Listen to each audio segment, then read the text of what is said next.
Conseil Express, c'est tout ce que tu as besoin de savoir sur ta ville en moins de 4 minutes. Êtes-vous prêts? Ça commence maintenant.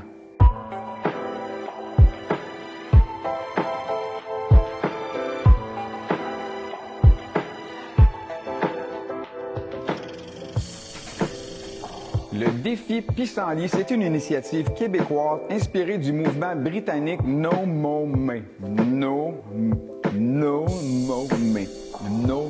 En tout cas, quelque chose comme ça, qui a été lancé en 2021 afin de favoriser la santé des pollinisateurs et améliorer la biodiversité. Ça consiste en une activité qui est très prisée des procrastinateurs, soit ne pas tondre son gazon de tout le mois de mai.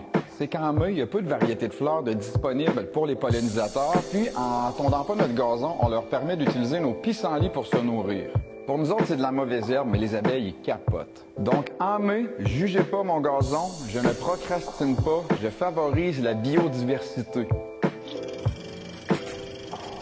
La Semaine québécoise des personnes handicapées souligne l'importance d'agir afin d'améliorer la participation sociale des personnes qui vivent avec un handicap.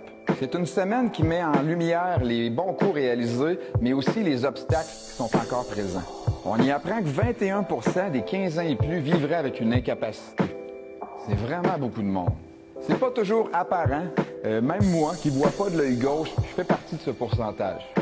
Au conseil municipal, on a reconnu l'apport social, culturel et économique des personnes qui vivent avec un handicap dans notre milieu. Et puisqu'on aime beaucoup quand les bottines suivent les babines, on s'arrête pas là. En collaboration avec le RAFAT, soit le regroupement des personnes handicapées de l'Abitibi-Témiscamingue, qui invite ses membres à faire partie de la brigade Accessible. Accessible, c'est une application mobile qui sert à évaluer l'accessibilité aux lieux publics dans le but de recevoir des recommandations puis d'améliorer l'accessibilité à ces mêmes lieux.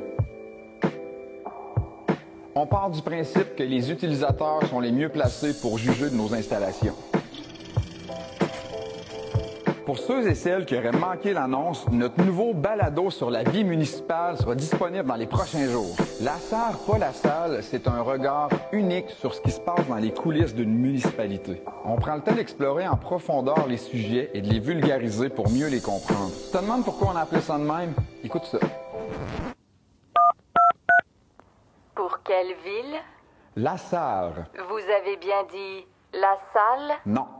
La SAR. Voici le numéro pour la salle. Manquez pas le premier épisode sur la sécurité incendie et la sécurité civile. Surveillez nos réseaux sociaux, on va faire l'annonce sous peu. Du 13 au 17 mai, c'est la collecte des encombrants. On n'oublie pas de séparer nos matériaux adéquatement afin de faciliter la collecte. Le samedi 18 mai à 10h, activité d'éveil pour les tout-petits à la Bibliothèque municipale Richelieu dans le cadre du festival Petit Bonheur Abitibi-Témiscamingue. Du 23 au 26 mai, on reçoit la 48e édition du Salon du livre de l'Abitibi-Témiscamingue à l'Aréna Nicoletto. Et les 1er et 2 juin, c'est le Salon régional de l'enfance, toujours à l'Aréna Nicoletto.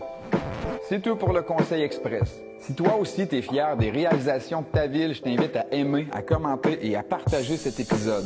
On se revoit en juin.